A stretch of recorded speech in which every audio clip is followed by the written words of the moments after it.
record. There we go. Well, good evening and welcome to my reading at Dragon Cant 2012. For those of you that aren't familiar with Dragon Cant, it's the con or the uncon for people that can't make it down to Atlanta for Dragon Con.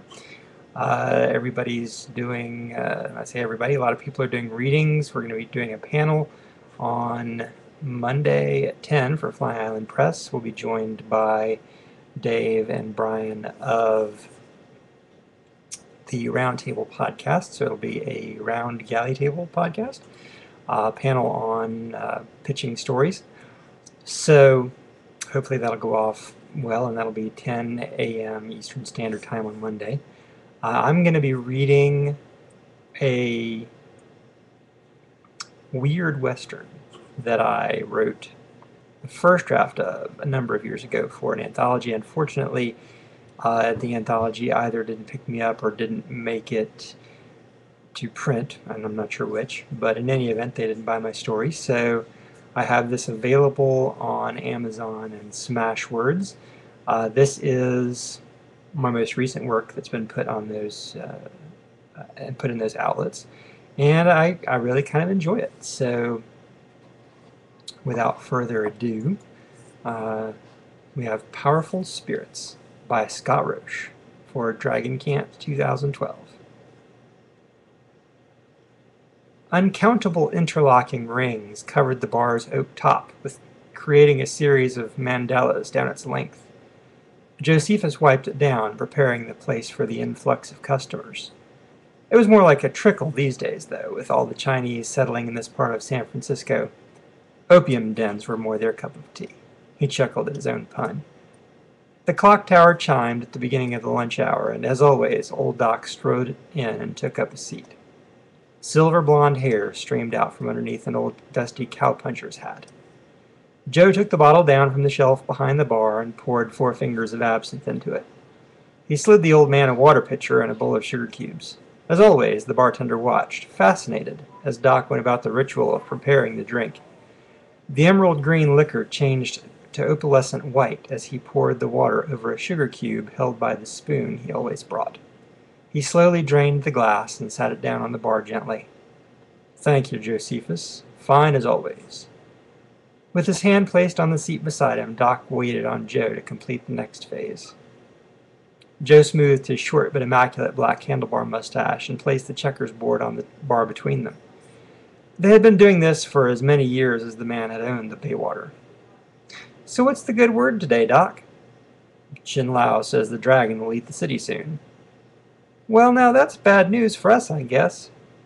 Joe had long since come to terms with the Doc's invisible friends. "Any way around it?" "No, not really. I reckon I'll stick around and see what happens. You might want to pack it in, though. Hate to see you get it." "I think I may stick around, too. Which one is this Chin Lao again?" "He's the ancient philosopher. I think he's one of Confucius's cousins." His head swiveled around and looked at thin air. "Isn't that so, Chin?" He waited a beat and nodded his head, looking back at the barkeep. "Yep, had that right. King me. So, how's business these days?" "Still pretty poor. No offense to your Chinese friend over there, but business has dried up since they started moving in. You might be my only customer until past 4 o'clock. Speaking of which, another shot?" Doc felt ready for another boost and nodded his head. The green elixir helped him keep in touch with his friends. Old Doc, once known as Dr. Emil Lazarus, had let his medical license lapse years ago as he traveled to study non-traditional medicines around the world. He ended up in San Francisco after having spent all of his inheritance and savings. His 2 passions, smoking opium and drinking absinthe, were bought by money earned from treating the city's Asian population. Fixing his second glass, he let it sit as he and Joe finished their game. "Well, looks like the game goes to me." He slapped a coin down to pay for the drinks. "Now, Doc, you know your money's no good here. Not since you helped Emma with her complaint." Joe slid the coin back and looked at the old man with a mixture of gratitude and pity. "I know you need the money, son. Tell you what, I'll let you buy my first one and just give me the change for the second. Fair enough?" He had helped Joe's wife with a female problem a while back.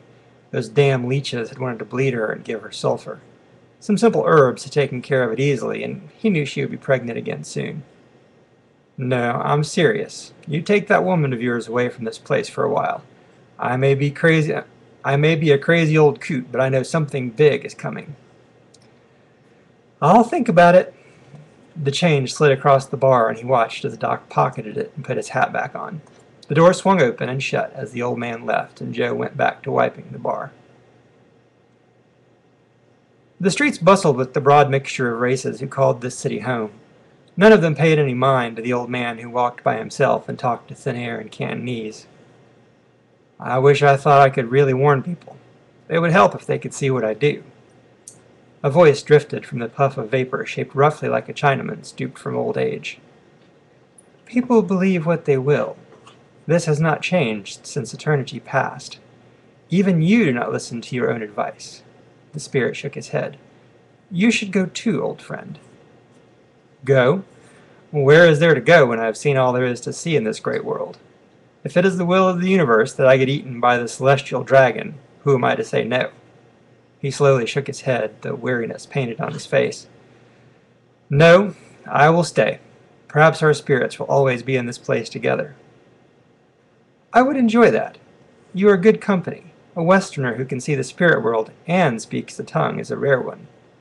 The two friends traveled for a while longer, losing track of steps and time. Doc was deep in his conversation, but not so deep that he didn't see the man in the long brown coat come to his feet with one hand under his coat. Killers were not hard to spot if you knew what to look for, and this man was one for sure. Lank, dun hair framed a scarred and weathered face with narrow brown eyes. An off-white, shallow, broad-brimmed hat topped his head and kept the sun out of his face. The eyes and the set of his jaw gave him away. His own square-fingered hand dipped into a pocket on his long coat. Doc never traveled armed, but this man didn't know that for sure.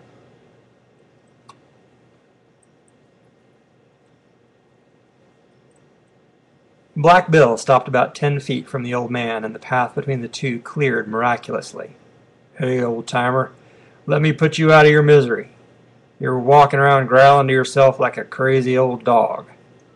The hog leg eased out of its holster, and he held it pointed to the ground. Now you don't want to do that, son. I'd hate to blow a big hole in your belly. His hand slid deeper into the pocket and gripped a long canvas pouch he kept slung over his shoulder underneath the coat. Just move along and don't cause any trouble for yourself. Don't you tell me what's good for me and what ain't. The hammer on the Colt clicked back. You think you can get your scattergun out before I blow your head off? You just go ahead. He brought his hand up and settled the barrel even with Doc's nose. Just then the ground fell a foot and shifted to the left with a roar from the very mouth of God.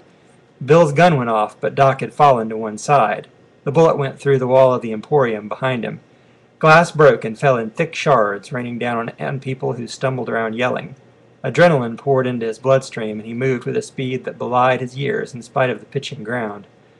Long months in boats and longer years as a drunkard had given him great sea legs. A side street carried him away from the gunman and deeper into Chinatown. He had to sidestep a water trough that had split and fallen over, flooding the alley. The tremors eased up after a time. It ain't over, old man. I'm going to blow you to hell. Bill regained his feet and went after Doc, but the maze of alleys provided adequate cover. Doc watched as the gunman stopped in his pursuit. His face turned green, and he vomited what looked like a mix of bourbon and ingested tobacco into the mud. That gave the much older and slower man time to truly get away. Lazarus, you must wait for me. The ghost's voice cut across the distance and pulled Doc up short. He turned around just as Chin came out of the crowd. Didn't mean to lose you, old friend. Chin appeared winded, but Doc hadn't thought that possible. I experienced the most interesting thing after you left. Apparently there is some sort of spirit in this city I was not aware of. I would not hasten to make its acquaintance were I you, but trust me when I say how invigorating it is. The Chinese ghost did seem to be a little more radiant than usual. Calm down. What is it? Again, I do not know. Only that it is a spirit creature, though not like I am. very negative energy coming from it. Speaking of negative energy, it looks like I'll have to keep still for a while if I am to dodge the gunman. I don't know what problem he has with me, but I have no desire to see him again. Avoiding him may be enough to get me out of town for a piece at least. Might go park in the mountains for a week or maybe even a month. Do not be so hasty, my friend. There may be more important things afoot than your gunslinger friend. Perhaps you should stay. First go, now stay. He slid his hat off with one hand and scratched his scalp deeply. You're almost as bad as my third wife. He smiled warmly and put the hat back on. But I reckon I would have stayed anyway. Never have been a coward. Chin bowed deeply to Doc. I must go and study this matter. Shall we meet again after moonrise in your rooms? Yes, of course, he said, returning the bow. The ghost faded away quicker than a memory. Where do ghosts go to study, anyway? He shook his head in wonderment and headed up the street. He laid his head at Madame Yin's boarding house, a breezy white clapboard affair. She kept it clean as a whistle. The room was small, but cheap, and her food rivaled any restaurant he had been to. He had some reading he wanted to do, and maybe a nap. Getting old was hell on his bones, but he managed to climb the creaky wooden stairs to his room. Sleep evaded Doc as sunshine filled the room. Even with the shades pulled down, the muddy yellow light was too much. Rising from his narrow bed, his knees popped like a scattergun. He sat in the stuffed chair by his window and took a journal from the little round table. Pages rustled in the silence as he flipped through the writings of his experiences. Cramped Mandarin text filled the pages and seemed to dance before his eyes. He squeezed them shut and rubbed hard. Glasses had never been a necessity, but he thought they would be sooner than he would like. As he sat rubbing his eyes, he distinctly heard a voice calling to him. The voice had a washed-out quality most spirits had, not unlike talking to someone on the telephone. Uncle! Uncle! I need your help, Uncle! The soft, feminine whisper pleaded. The Cantonese honorary title got his attention. Doc removed his hand and opened his eyes just a crack. Ghosts were shy ones for the most part and didn't like to be looked at directly. Out of the corner of his eye, he saw a young girl dressed in a floor-length kipao. The sleeveless dress had the traditional high collar and might have been blue, but it was hard to tell. Her hair was piled on top of her head and held there by long wooden sticks. She was the spitting image of Mai Lin, the thought driving a spike through his heart. He almost spoke her name, but stopped himself. I am here, little one. How can I help you? His voice stayed gentle, but quavered ever so slightly. Oh, Uncle, I am so scared and cold. I need you to find me before it consumes me. I am lost. He could see she shivered, and he stood quickly, moving towards her. As soon as he did, she disappeared like bay fog at sunrise. Damn. Moving was a big mistake. Concentration had broken, and now he wouldn't be able to bring her back. When a spirit was unknown to him, it was harder to contact them. He had been in a hypnotic state from the reading. The only way to get her back quickly would be with the help of the green fairy. With his hat firmly in place and his boots on, he started to leave the room when he noticed darkness had fallen. He had been in his chair almost all day.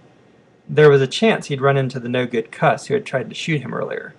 He thumped back down in the chair and thought.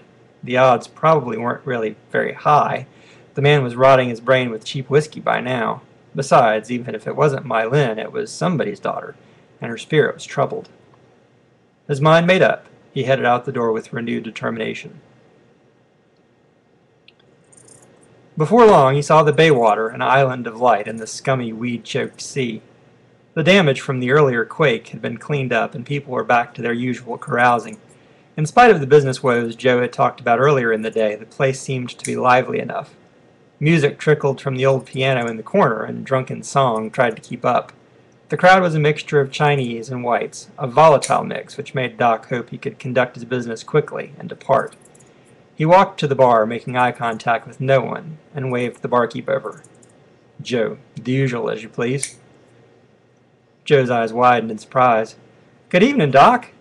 He poured the absinthe in a tall glass as usual and slid it in front of the old-timer. What brings you out at this hour? Grim business indeed. He waved off the water and sugar and gulped down the wormwood-laden brew. His stomach rebelled, but time was of the essence. The glass slammed back down on the bar, and he gestured for a refill. "Wait now, Doc. I don't want you getting ill on me." His face pinched in concern. The old man shook his head. "No worries, Joe. I can handle this stuff straight. It's just not as good that way. I've had some that tasted like a nightmare, but this isn't bad." "Why are you slugging it back?" "You wouldn't believe me if I told you. God bless you, young man, and get the hell out of town." "Still afraid of the dragon, Doc?" "No, my boy, death doesn't scare an old man like me, but you should be." He nodded at the bartender and went back into the darkness. As he wandered the streets, Doc began to feel the effects of the absinthe. It wasn't the alcohol so much. In fact, he didn't know what really did it, but the layer between worlds became thinner, almost a membrane. Now came the hard part. He had to locate the girl. Glimpses of spirits flickered in and out of the corner of his eye. It was difficult to walk a steady course. Occasionally he would change course to go around someone who wasn't there, and more than once he bumped into someone that was. After a half hour of this, he had the fortune to see Chin Lao. "Old friend, I desperately need your help. I seek the spirit of a Chinese girl. She visited me in my rooms a short time ago." The ancient philosopher cocked an eyebrow.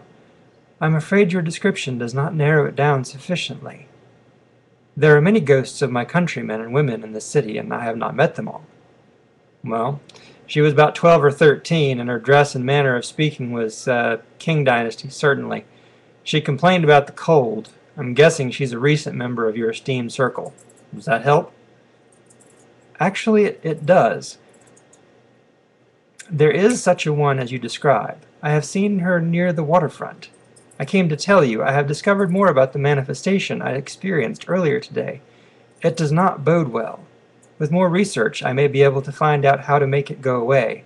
For now, I would say if you see anything out of your experience, then you need to avoid it." "Thanks, old friend. Avoiding it was my primary plan anyway. Well, I'm going to go see if I can find the little girl. Want to come with me?" "Regretfully, I must decline. I will see you later this evening." As the old ghost bowed, he faded like a dream. Doc continued on his way to the water. It was only about 20 minutes at this pace. The wooden planks creaked under his weight. These pine sidewalks were nasty affairs, and when it rained they offered little more protection from the mud than if they were made of paper. He supposed one day they would come up with a better idea, but not in his lifetime. The spirit of the poor girl must be so lonely and confused. Death for most was not an easy thing. It was almost always unexpected and a messy business. He had attended enough in his long career to be well acquainted with the bony old gent. When his time came, he would hope to face it strongly and go quietly. The sound of gulls and the wavelets from the bay had just begun to play at his ears. Not much farther for him to go.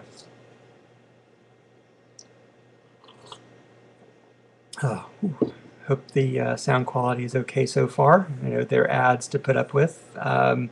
We're about halfway through the story, so hopefully you haven't missed anything. I'm not sure how Ustream deals with the ads in terms of that. So I'm going to go ahead and continue. Let's see. He rounded a corner and saw a dark shape move from the shadows that surrounded it. There was a flash of light and a series of loud bangs. Pain blossomed in his stomach, and he clutched at its source only to find warm wetness. The gunslinger stepped forward into gaslight. The smile on his face was pure wickedness, and where his eyes should have been there was nothing but darkness. He slipped the large handgun into its holster and tipped his hat as the old man turned to leave. Doc watched as the killer walked away with a smug grin on his face. The pain had been tremendous, but short-lived. Bleeding to death was a relatively painless way to die. The inducement was painful, but shock had dulled the sensation quickly. He stood there looking down at his body, analyzing his own death for unknown minutes or hours before it had finally sunk in. The irony of knowing how the other half lived would have made him laugh only moments ago. There was no sensation of heat or cold, and the brisk wind now literally blew through him. He didn't know what to do at first, and then he remembered the advice he had been given by many older ones. Focus on your happiness, and it will carry you. It sounded horribly trite, but most of the ones who stayed around did so out of sorrow or hate. Even if thinking happy thoughts didn't speed him on to a reward, it would at least calm him. Once he began to deal with the fact of his death, he could turn his thoughts to the one being who could help him, Qin Lao. With thoughts focused on this man, he drifted through the city until he came to his friend. The place he appeared in was a huge room carpeted in blood red. Instead of walls, there were bookshelves that stretched up into a mist. Scrolls in gold cases, thick tomes bound in a variety of different skins, and even loose sheets of paper and scraps of vellum populated the seemingly endless library. The wizened Chinaman knelt at a low table. He looked at the doctor with a mixture of sadness and expectation. "It is good to see you, old friend. I pray the transition was an easy one." "Leaving was hard, but arriving was easy enough." "You look like you might have been expecting me." "Not sure how much I like that." Oddly, Lazarus didn't feel the anger as anything more than a dull echo. "I was, and I don't like it any more than you do, I assure you." Qin Lao stood and bowed to the doctor. "I regret that things had to happen the way they did, but it was necessary." "Necessary that I die? What for?" His hands hung loosely at his sides. He began clenching and relaxing them rhythmically. "You must understand. This dark power I encountered earlier threatens the celestial plan. Together we can stop it. I could not do it alone, as my chi has begun to fade." Doc's jaw set hard, and he spat the words out. "So you arranged to have me killed by that ape?" Anger had begun to flare up, spreading an odd heat throughout the ethereal matter he was now comprised of. "Yes, I admit I planned it, though you must understand there was a purpose." "I know.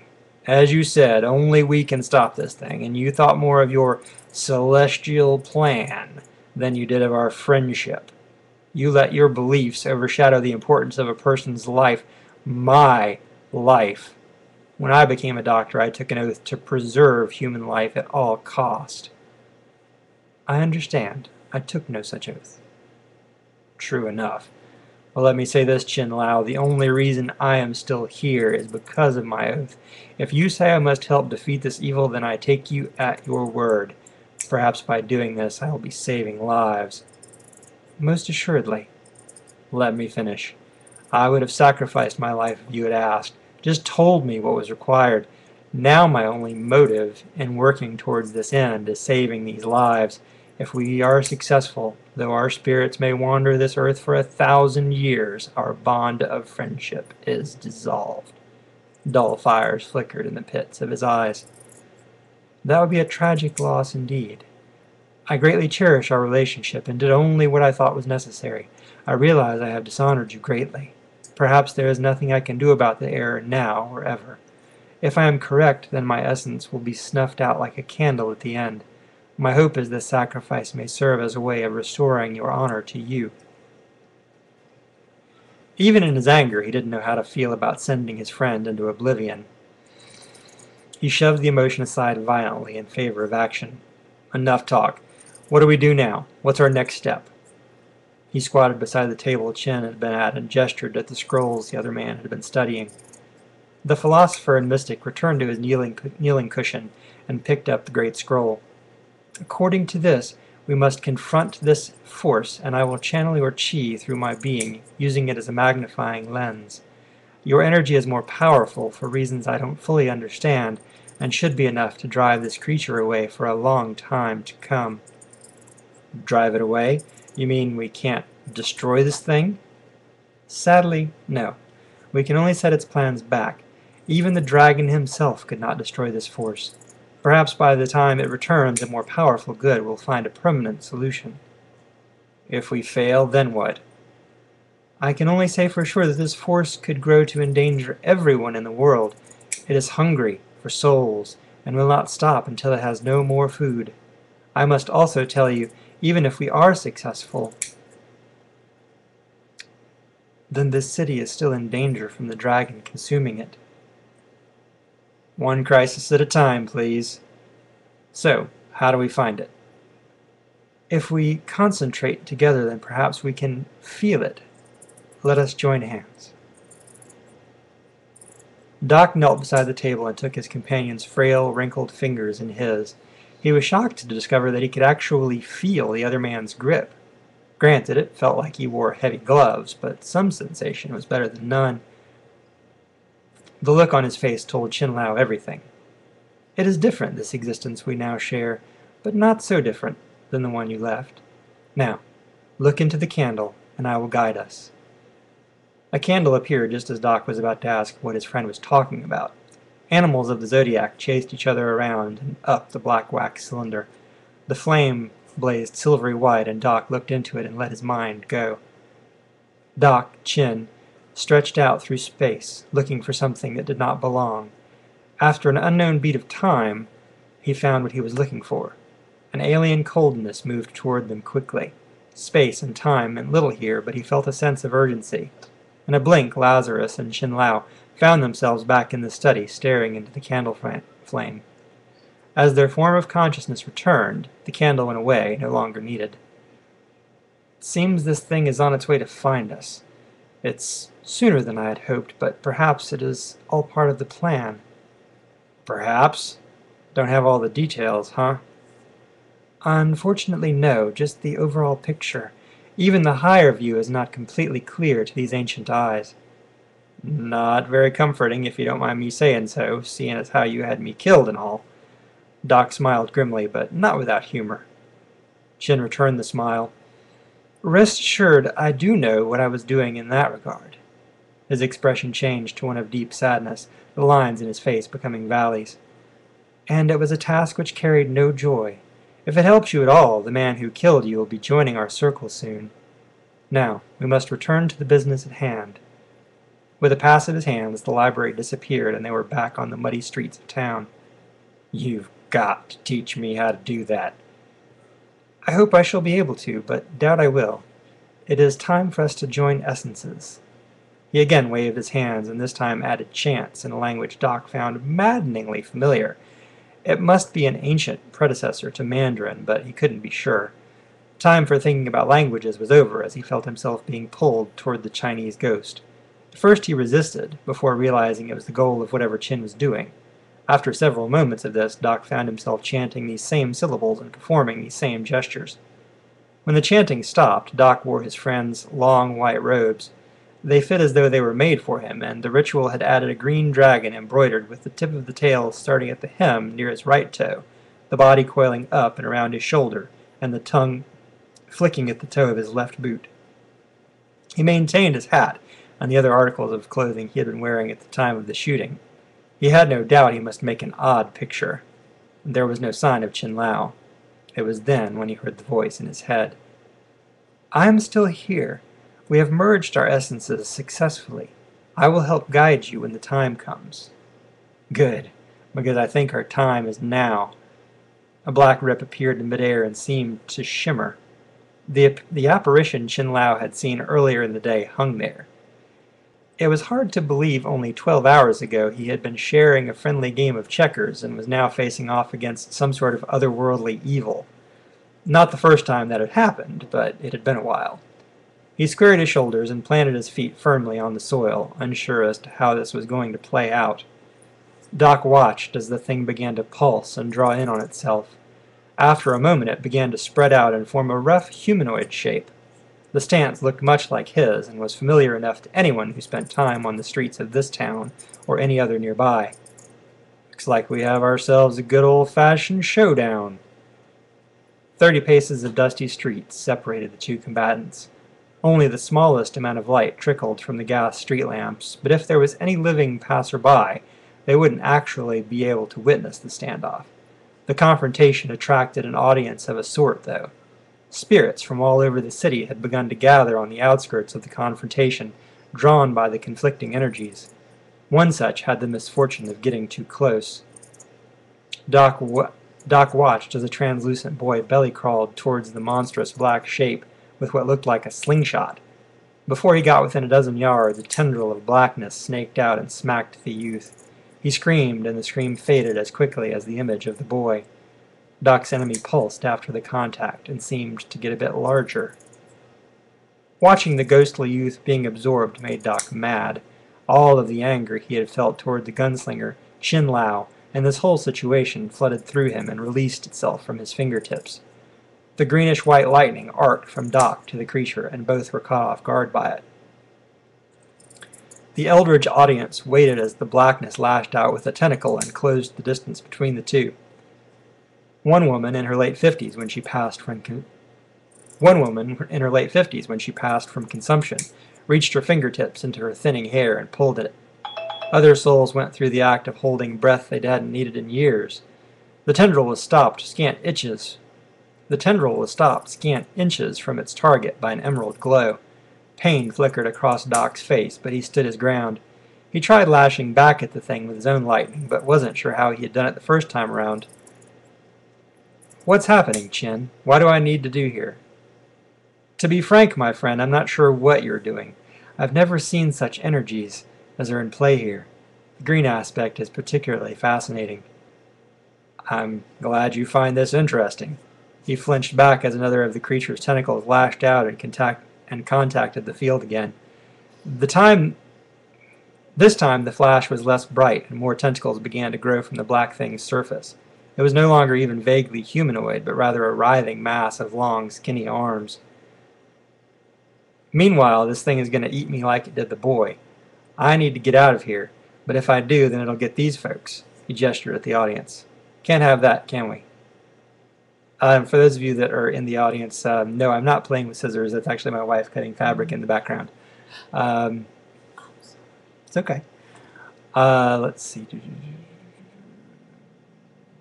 He backed quickly and shouted, "Come on, you great black beast, come get me." Green bolts snapped from Doc's eyes this time, the energy playing over the thing's roiling surface. Like the protective field, this was much weaker, but seemed to motivate his foe into following him. "Clear out, my friends. Go back to where you came from. Let your old Doc take care of this thing." One by one, the spirits faded, heeding his warning. "Lazarus, before you went to your meeting, did you take your usual libation?" "Yeah, I took 2 draughts of absinthe before I went to look." "You don't suppose it's related?" He continued to back away from the creature. It followed, but did so slowly, cautiously. "Well, the components do have strong medicinal properties. It is certainly possible." I guess I know where we're headed then, and it's not too far away." He saw the oily appendage within inches of his foot and sent a sizzling attack at it, driving it back. "I think I'm getting the hang of this." Not taking the time to gloat, he moved even more quickly toward his old haunt, the Baywater. He took full advantage of not really needing to walk and simply floated backwards, passing through buildings as necessary to go as the crow flies. It seemed his pursuer had no problems going through walls either. Josephus sat at his bar with tears streaming down his face. One of his regulars had found Doc Lazarus shot to death in one of the alleys near the waterfront. Out of respect for the dead and lack of customers, he had closed his doors and lifted a glass in the old physician's memory. The opalescent liquid glistened in the low lamplight. It was his third, and wouldn't be his last for the night. He needed to get home while he still had his legs. This stuff made his head feel blurry and sharp at the same time, and he wasn't sure he liked it. The last of the brew slid down his throat. His chair scraped back as Joe got to his feet. A white flash caught his eye before he had fully stood up. Doc's ghost stood not 10 feet away. Joe's bladder let go just the tiniest bit. Not a religious man by any means, Joe crossed himself and whispered, "Doc?" The apparition looked at him straight in the eye and winked. "It's me indeed, my friend. Looks like you've been hitting the sauce pretty good." Doc watched as Joe's knees unhinged and he slumped to the floor in a dead faint. "Well, shoot, didn't mean to scare the boy." Chin Lao's voice echoed through his mind. "Inhabit his body." "What? Why would I want to do that?" "Just trust me. Lie down inside him and I will guide you. He has the absinthe in him. I think I can use that." Doc followed his instructions and lay his ethereal body down inside of Joe. Oddly enough, he didn't hang out. It was as if his essence simply poured into the bartender. Joe's body stood and stretched. "This boy needs to lose a bit of weight." Doc was shocked to hear his words spoken aloud in Joe's voice. Just then the two felt the being's presence and turned in time to see it come through the wall. Joe, Doc, Chin chanted an ancient Mandarin and gestured at the thing. Green energy filled the air and flowed in a river towards it. A green box formed around the creature and began to shrink. As it touched the sides of the box, it would recoil in pain. When the box had given the being no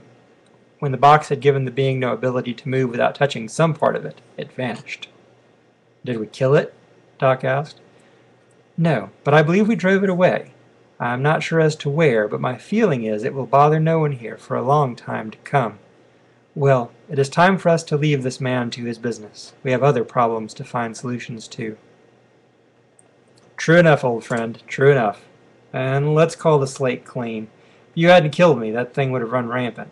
I would hate to think what it would have done. We will discuss my debt to you, no doubt. It is not finished yet.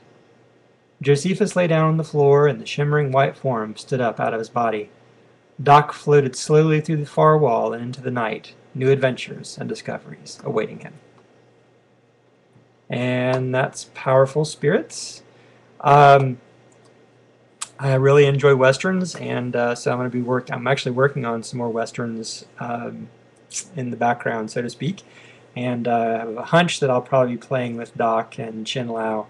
And again, in other stories, I like the idea of a ghostly Ghostbuster, and set in the old West, creeping up on the modern era in San Francisco. So anyway, I hope you guys enjoyed that, and I've got a little bit of time left if anybody has any questions about the story or about anything else. I will certainly be glad to answer them. So we can hang out and chat for a bit. If not, like I said, I hope you enjoyed it, and we'll see you around.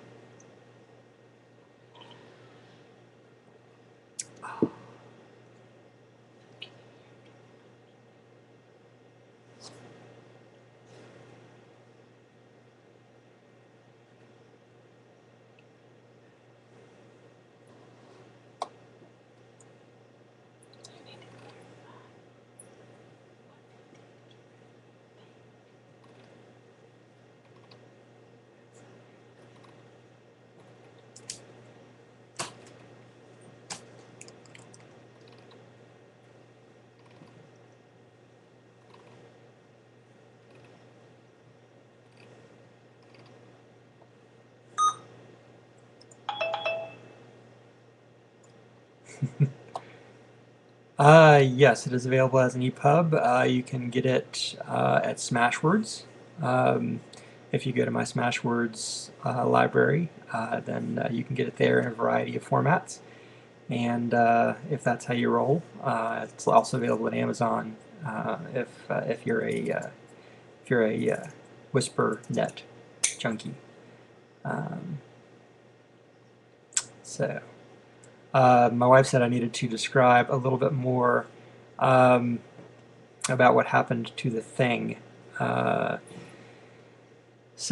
Nutcha said she knows this is a steampunk story, but what year is it supposed to take place? Well, I don't know that it was a steampunk story per se. I have it set in, I think, the early 1900s, like around the same time as the San Francisco earthquake.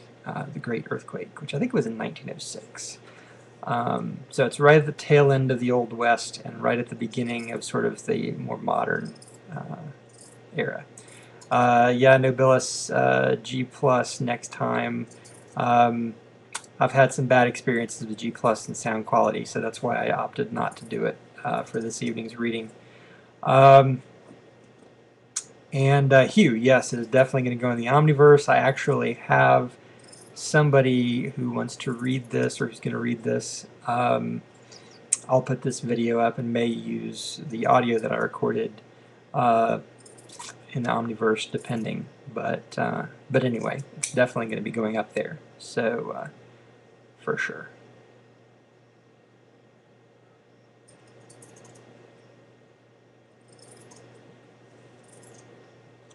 I love the supernatural elements in this story a lot, and I kind of left some things unintentionally.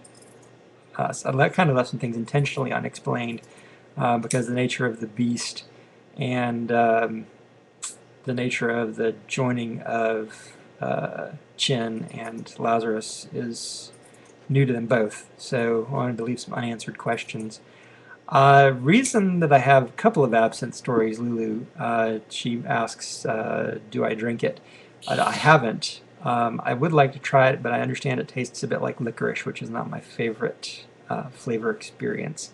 But the reason I used it as a couple of stories I submitted to an absinthe anthology a while back, several years ago, in fact. I happened to roll these out around the same time, so my wife is the one playing with scissors.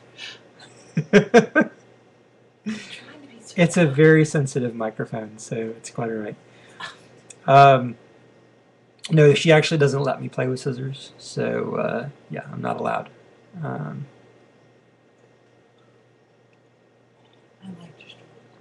I'm not familiar with Nocturne Boulevard. I have to check that out. Yeah, again, I love playing with westerns. I've got a couple of more westerns in my back pocket that'll be coming out, and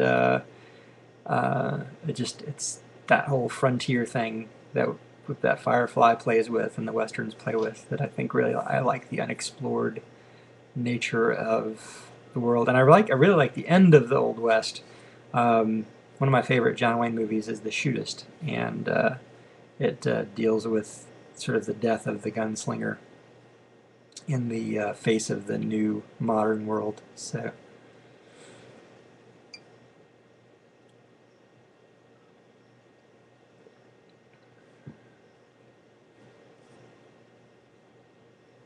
Is Nocturne Boulevard a podcast or is it a something else?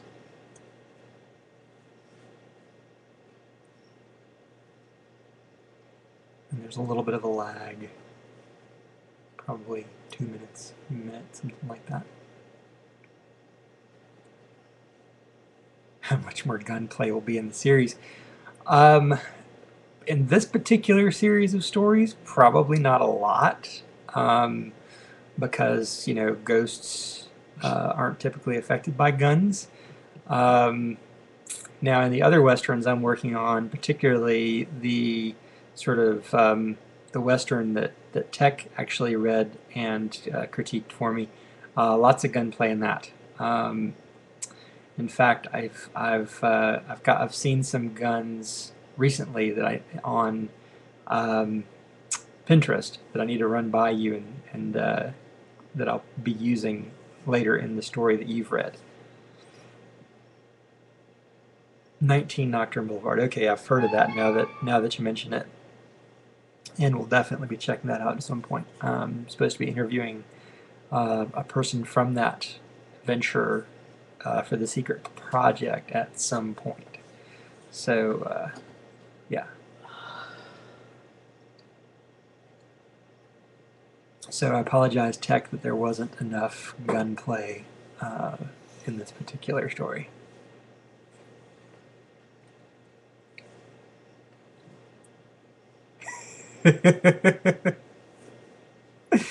Drunk Tech is funny.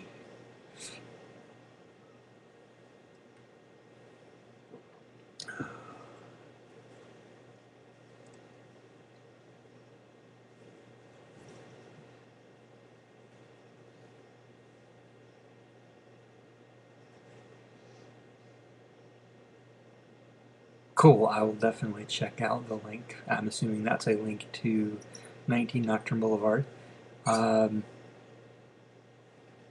So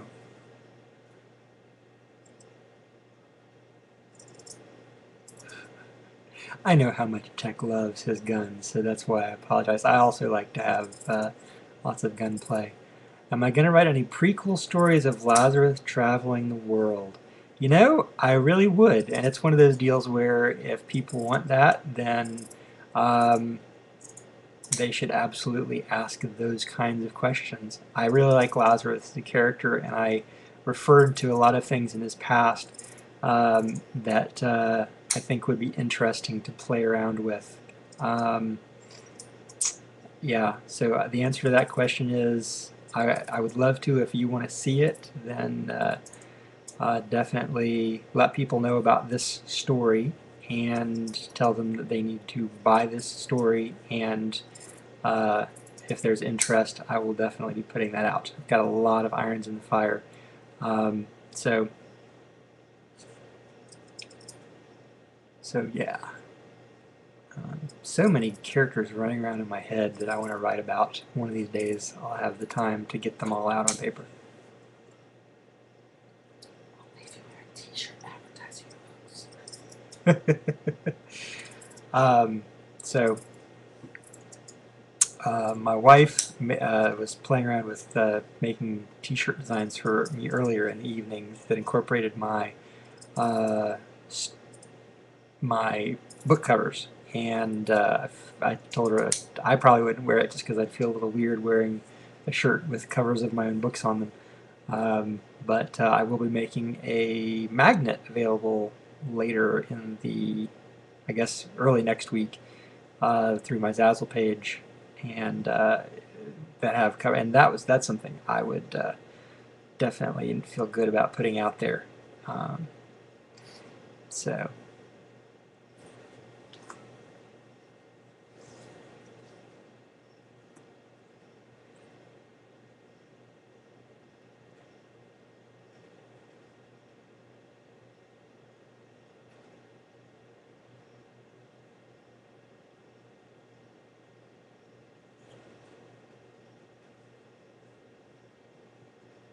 Nobilis, did you have anybody show up for your reading? I know you were playing opposite Doctor Who.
I was just looking at the G Plus feed, and I appreciate the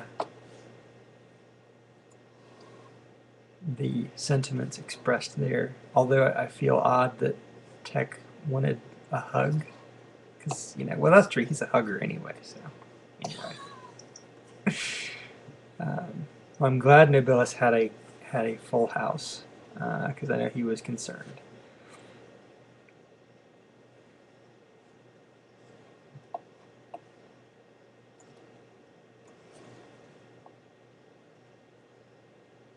Oh my gosh, you need to put Tech to bed.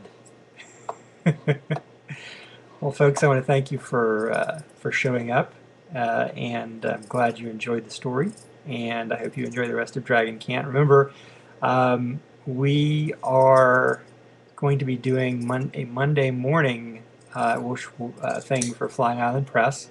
We'll be joined by the guys at the Roundtable Podcast, and I think it's at 10 a.m. on Monday morning.